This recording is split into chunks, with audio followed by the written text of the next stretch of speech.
What you see here is going to be a very special presentation. On the left is a General Electric model 3-5016C, and on the right is a General Electric model 3-5015D. But what's so significant about these? Well, the right one was my very first tape recorder I ever had. I got it Christmas of 1985. This was my first tape recorder and my first introduction to all this stuff. That being said, I was 3 years old at the time. This is an entry-level tape recorder, and what I want to say is mine didn't break. I just wanted a new tape recorder in 1988, and when I got the new tape recorder, this one disappeared.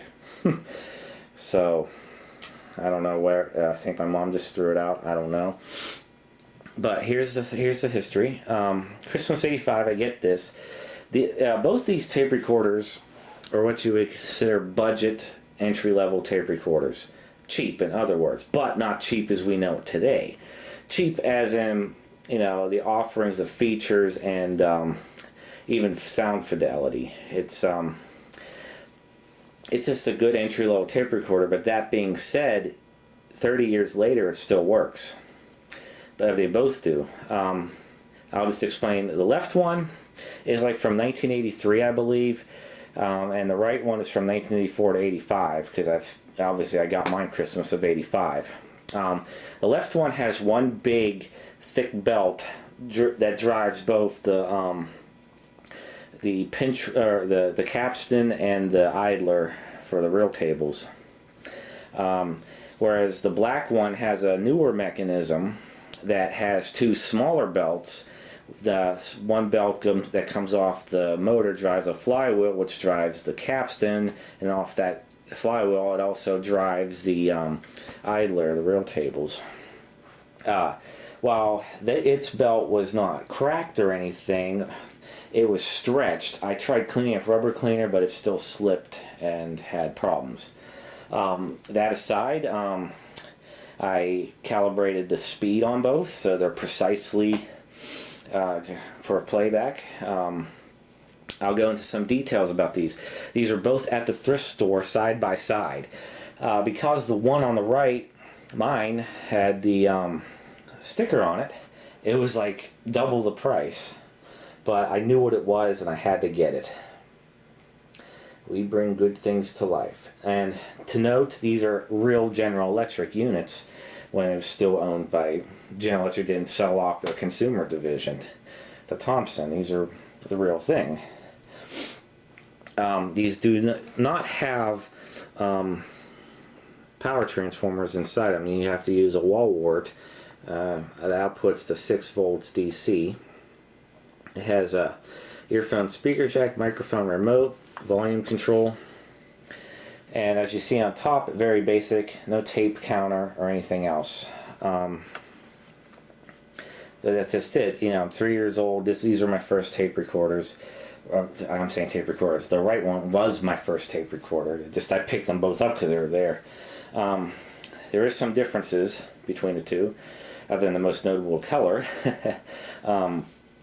Early 80s stuff, everything was like the silver color, or gray anyhow.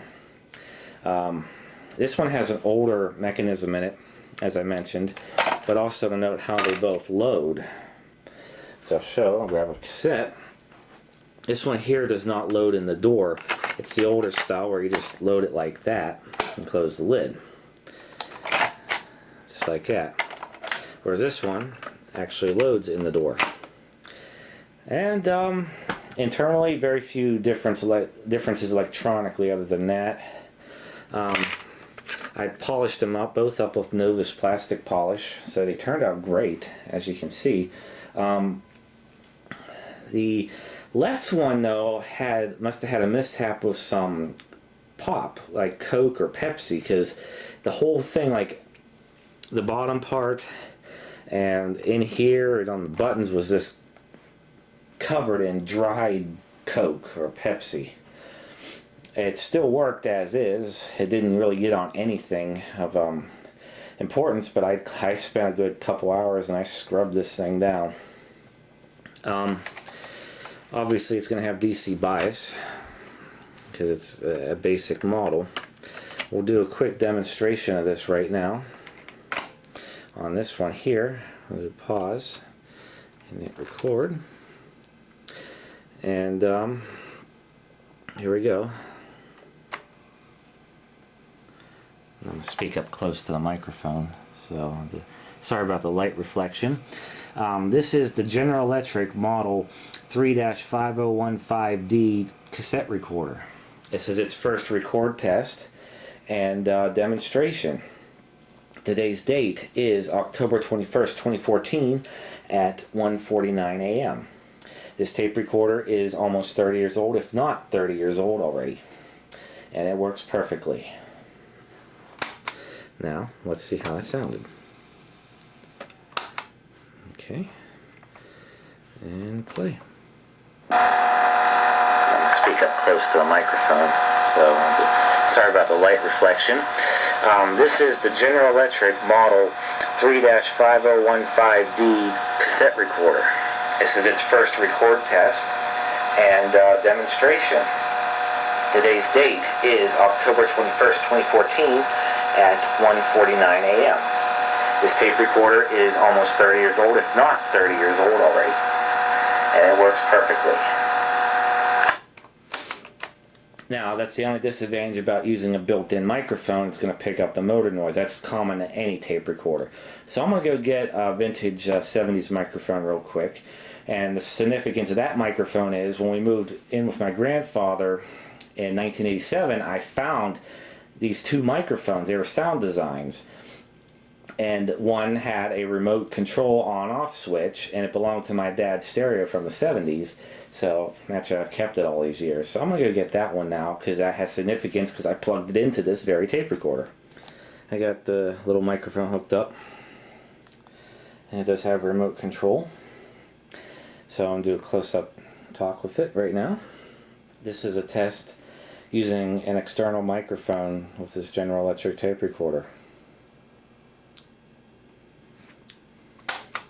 And that on-off remote also affects even playback, or this all it does is disconnect the motor remotely. So turn it on, back up. This is a test using an external microphone with this General Electric tape recorder. And as you can see, no more motor noise. And even though it's DC bias, it doesn't sound that bad. It sounds pretty good.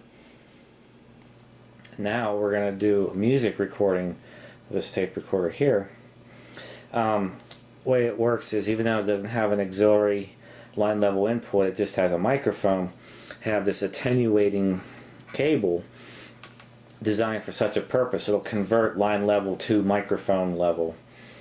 And the only thing is, my laptop's built-in sound card does not like it. So I went and got my external USB one, and it works just fine. So what we'll just unpause this, and we'll start this. Apologize, I was looking at what I was doing. Okay, here it is after I recorded it. And this is off of YouTube because I couldn't find my copy for some reason. So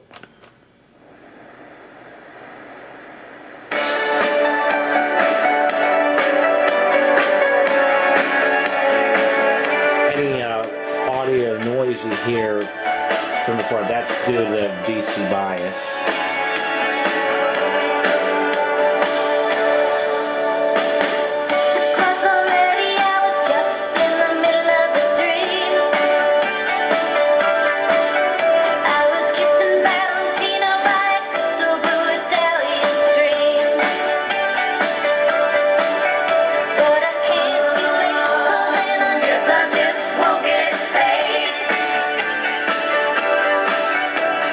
These are the days.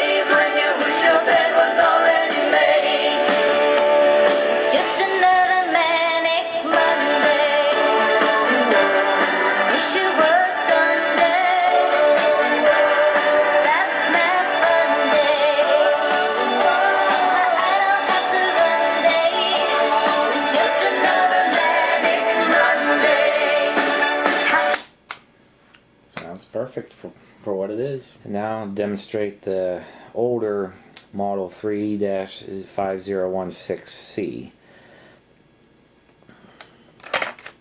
As I mentioned, this does not have a door load. It has the slot loading design like this. Okay, we'll do the same demonstration first with built-in microphone. There we go.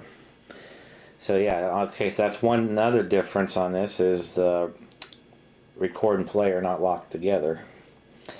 Okay. Actually, I just thought of something about that. I have that Tandy CCR81. While I've never had it apart since I've owned it, it may have the same mechanism as this. And it too does not have the locking record button. You have to press them both. So that's pretty interesting. Okay, so here we'll just do the same demonstration first with the built-in microphone. Okay, now we're recording on the General Electric model 3-5016C from circa 1983. Recording with the built-in microphone. DC bias, this is just a test.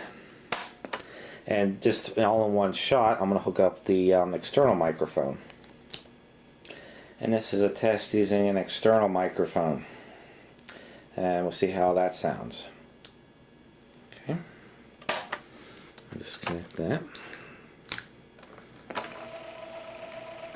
See a different sounding rewind as well. Like I said, this one has one giant belt that drives everything. Let's see where we're at. Overshot it just a little. Okay, now we're recording on the General Electric model 3-5016C from circa 1983. Recording with the built-in microphone. DC bias, this is just a test. And this is a test using an external microphone. And we'll see how that sounds. Not bad. This one here, again, the silver one has an entirely different mechanism, different motor, everything. So it was a little bit quieter using the built-in mic. It happens. That's the nature of it. So now let's give it a try with another song. Okay, and there. I've just had this in my head for some reason. In my playlist, I have Neil Diamond's original version. See, Neil Diamond did a lot of songs first, or he wrote for others. And yes, I do like Neil Diamond. I love his music.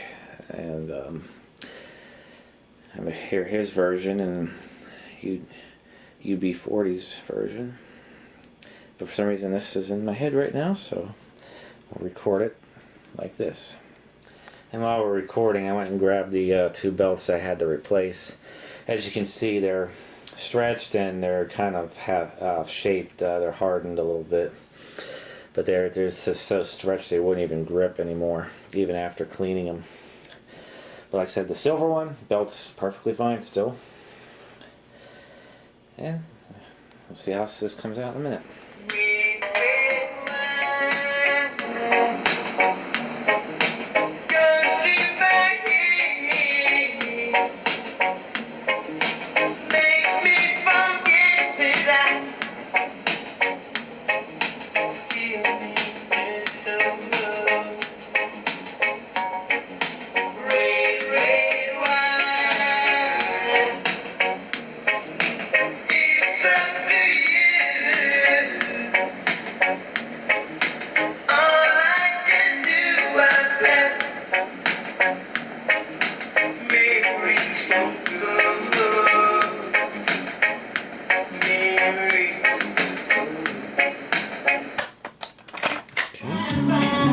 Playing it back on my first all-in-one stereo just to hear how it would sound. It sounds. How do I'm taping those teacups? I'm trying to look at the speakers here. Treble response is good on it. Bass response is good.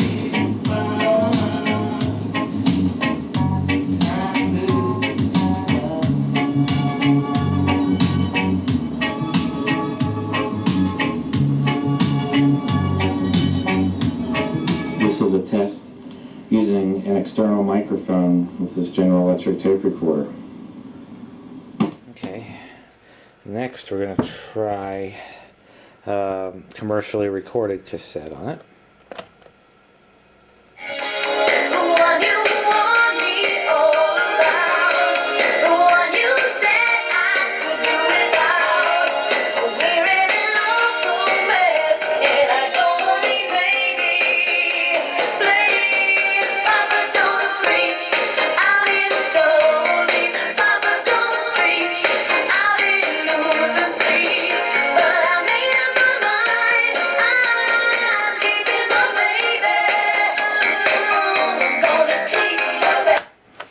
Now, even though they have different mechanical mechanisms, audio quality is the same on both. Now I'm going to try something a little different. I'm going to hook in an external speaker to it. Now these are Alnico speakers. Now Emerson hooked me up with a very kick-ass school record player from the 60s. A Newcomb that's all tubes, total hi-fi, very loud, and sounds absolutely amazing. So I'm just going to hook it up just like this, right to the speaker. It has one of those weird plugs on it. We'll see what happens when I hook it. Before I hit play, that cord I'm using is vintage, like from the 60s. It's a patch cord that's, you know, an 1/8" jack to 2 alligator clips. So let's just see how it sounds. Wow!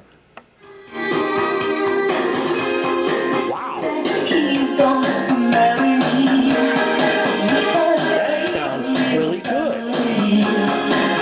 And loud.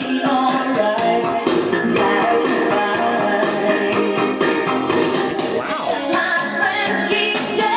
I love Alnico magnets, but damn, that's hi-fi.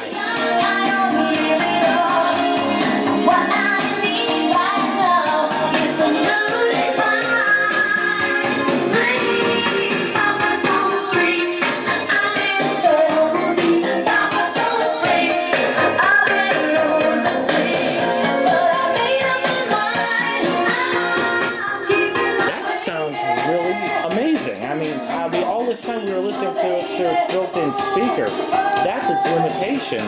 External speaker. Wow. And it helps that it's a good vintage one too.